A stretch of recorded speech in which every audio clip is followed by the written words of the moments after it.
today's Kitchen Conundrum, we are tackling the lighter and thinner version of the American pancake, and that is the French crepe.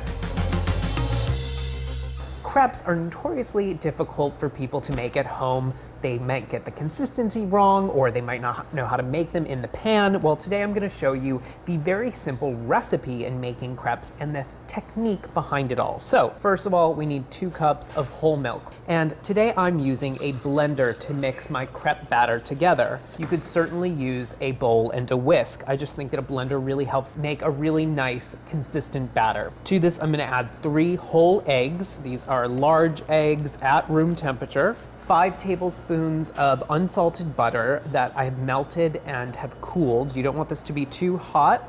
A half teaspoon of kosher salt, and 1 3/4 cups of all-purpose flour. So very simple ingredients that you probably already have on hand. Filling up my blender almost to the top, but we'll start on low speed. Cap this up. And you want to blend this until it's nice and consistent. It almost has the texture of heavy cream. So that'll take a few minutes here in the blender.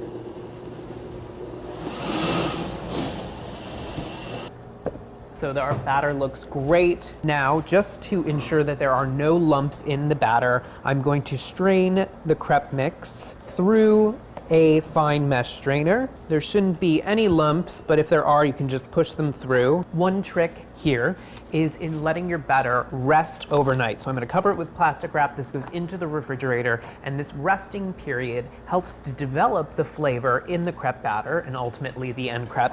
And also, it helps to relax the batter and it yields a less tough crepe. So the crepe batter has been resting overnight. You can see the consistency. It's nice and thick and smooth.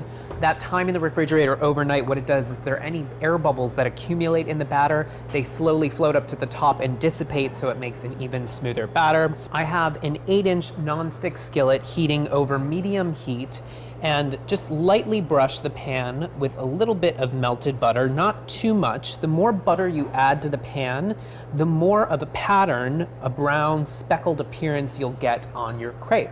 And to my crepe pan here, I'm going to add about 2 tablespoons of crepe batter. Swirl the batter in the pan, coming up along the sides, and you're going to cook this until the edges start to lift up from the sides of the pan, and the edges will start to turn a golden brown color.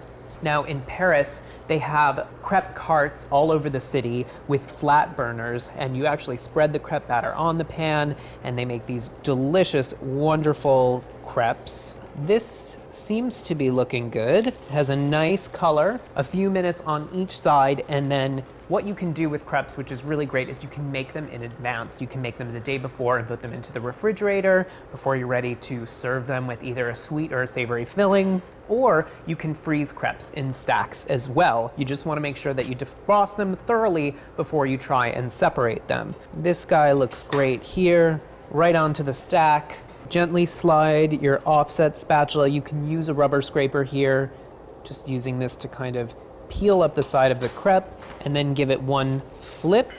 And there you go. You have the recipe for the crepe batter, and with these expert tips and tricks, you will have success with crepes every single time you make them.